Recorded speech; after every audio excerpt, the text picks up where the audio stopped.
Good morning. Can everyone hear me? So I was just going to start talking today about this concept. So I'm at Birmingham Museums Trust, and dealing with change is something that's really important. And I just wanted to go back to this, really starting really at the foundation for many of us, is that our organisations have going back to the first principles about what we were here to do. So Birmingham Museum opened in 1885, and it was originally designed to be for everyone. It wasn't designed to be for what later became the middle classes as seen as being a bit elite. It was meant to be for everyone. And I think somewhere along the way we've lost our way a little bit. And so for the session today, it's going back to this idea of first principles, even though we're going through a moment of special turbulence. So if any of you read this book, it's the best book I would say in the sector right now, in terms of we're all desperately trying to get back to some sense of normality, but I would caution us all to really think what we want to be going back to. So I mentioned just now that going back to 1885, we're here for everyone, great. In the meantime, lost our way. And certainly in the last 40 years, museums haven't changed on the whole. We have been really not focusing on some of the systemic issues that have arisen. Things like Black Lives Matter have really shown the inequality that's happening in the world, the global climate emergency, and other things demonstrate that there are lots of things that are happening that the sector isn't responding to. And so things like diversity in the workforce, hot topic of late. However, it's been a problem for the last 40 odd years, and we haven't actually made at a sector level any significant progress in this area. So I just wanted us to pause to say that not only can we not go back, but do we want to go back? Now, this video may or may not play. If Jenny wouldn't mind pressing this video. Okay, cool. Don't worry, we skip that slide. Okay, I'll be showing the slides afterwards anyway, but in short, that slide is meant to be showing a few examples of where the museum sector hasn't necessarily been acting in a way that is something that we would all see as the values of our organisations. And the book Culture is Bad for You focused on this idea of race, gender and class being three core areas that the sector really needs to improve if we are truly supposed to be for everyone. So this idea that it will go away is not true. This idea, the thoughts that we can just hope that things get better in all different assets of our post-pandemic from our organisations is simply not true. And I like to use this slide that's on the screen now just as a quick reminder that this is certainly true. For example, that I've been in the sector for about 8 years, the internet's been around 20 plus years, and yet we're still acting as if, maybe if we all put our heads in the sand, it will go away. It wasn't until the pandemic that suddenly everyone got this idea that technology might actually be something that's useful for us in the sector. And again, don't press this video. This is meant to be a sort of cheesy joke showing a tap dripping to show that drip by drip, our public funding has been going away. And ultimately, I guess if you took one thing away from this talk that I'm giving today, is this idea that it's then about action. It's about what are we each going to do. So what are you all going to do today, tomorrow, and in the coming years that collectively will have a big impact? Because if we're waiting for other people to change things in the sector, it's not going to happen. It takes each of us to stand up and say, you know what, my organisation isn't representative of the people in my area, or one of the, up to any of the 9 protected characteristics. What can I do about that? Not what will someone else do? How can I act as a leader, whatever role that I've got, no matter how small, voluntary run or other organisation? How can I contribute to this change I want to make? So that is why we're all here in this job. Each of our job titles, each of the things that we do are all about taking positive action, and how can we communicate that in a way that is positive. Of course, we all closed in the pandemic. and that was devastating for many of us. On the screen now, this is a copy and paste of the 110 services, public-facing services, that Birmingham Museums offered the public before the pandemic. Now, we can't go back to how things were, and we perhaps shouldn't be. In this 110 things, how many of these were actually directly focused on delivering something positive that supported not only the museum, but most importantly, supported the people of Birmingham and the region? And how many of these things were in service of this long-term thoughts around making our museums more useful to more people? So just want to briefly show, this is a plotted forecast from 2016 of the visitor figure.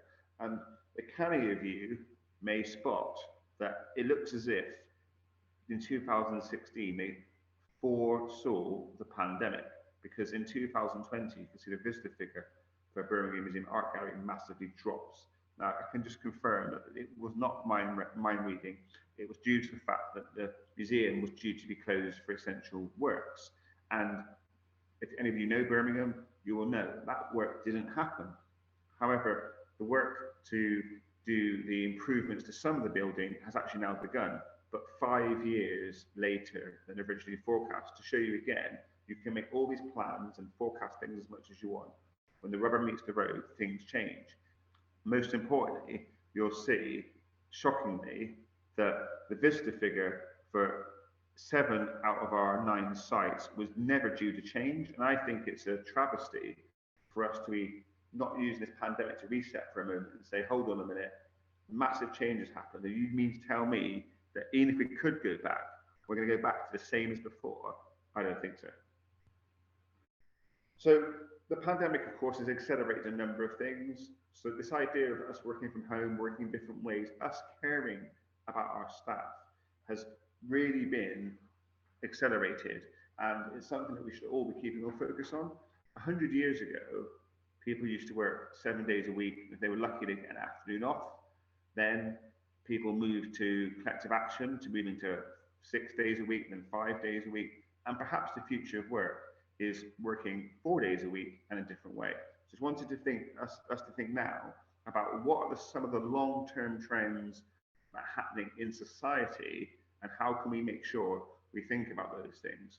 So here at Birmingham, for example, we do not plan to go back to having all people in all the time, because there's got to be a better way.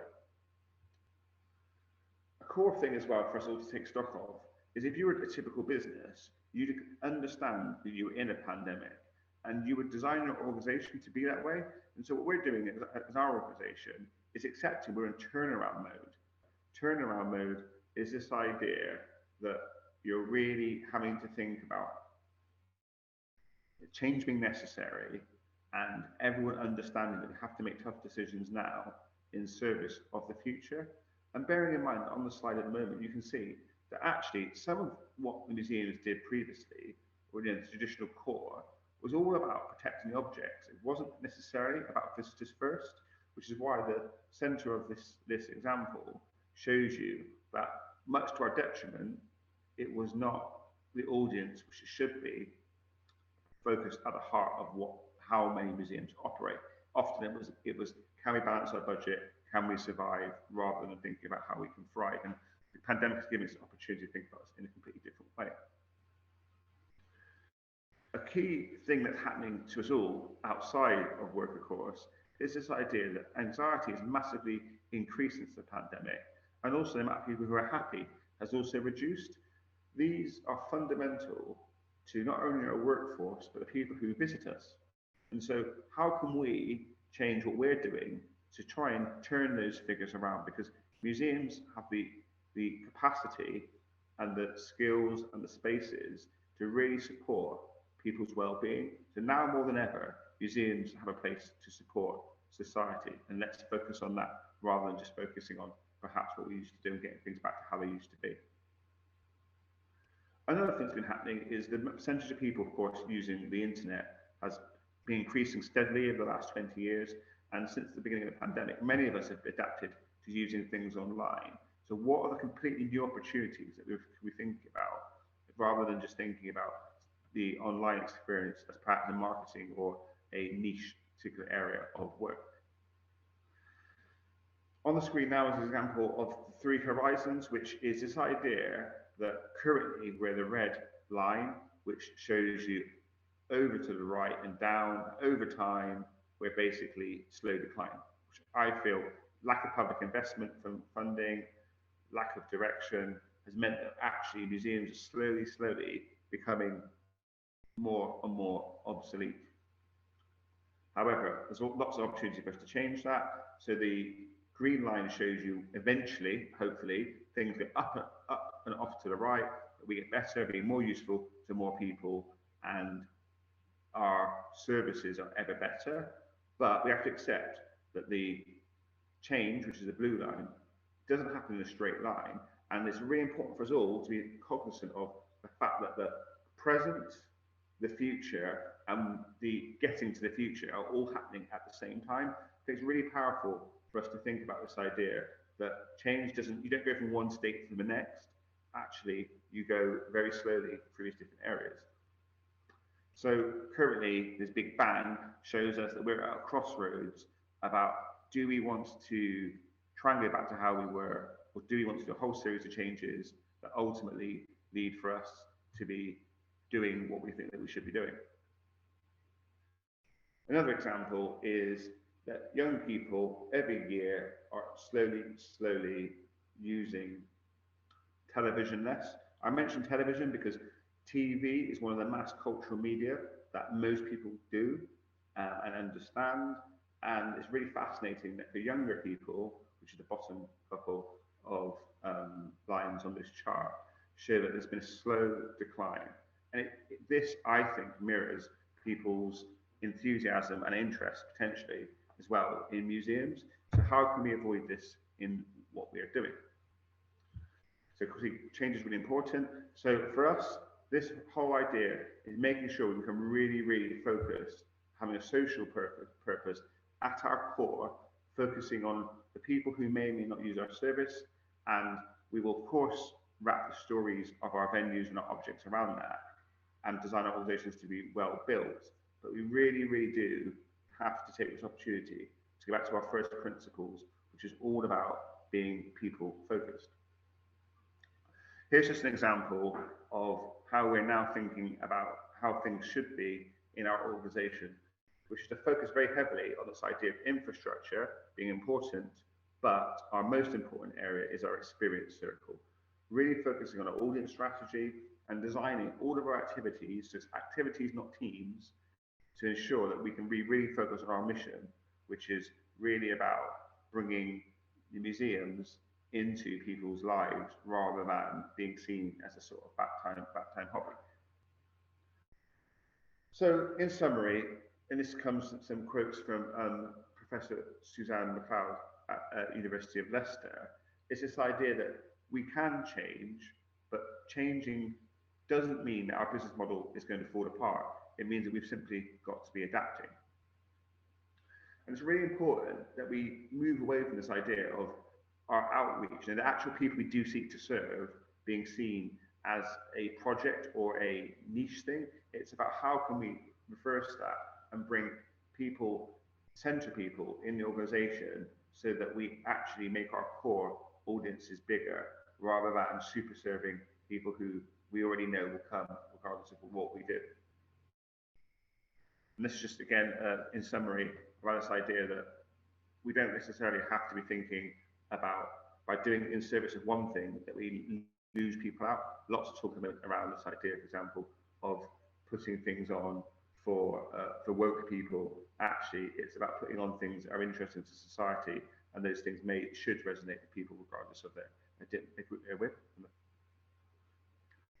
Just to summarize as well, to say that it's really important. We talk about some of the difficult issues right now, climate change being an obvious one, as well as issues that have arisen from Black Lives Matter around equality, that these are really important things and we shouldn't shy away from them. I think more than ever, we need to make sure that we're talking about things of all levels that impact people in our society. So in summary, I just want to say that it's all about we're the future, we get to design it, get used to being uncomfortable, because being comfortable is never been really true thing anyway. And it's really important that we all question everything that we're doing in service of making it better. Then my final slide has my email address should anyone want to get in touch with me. Just wanted to say thank you for your time.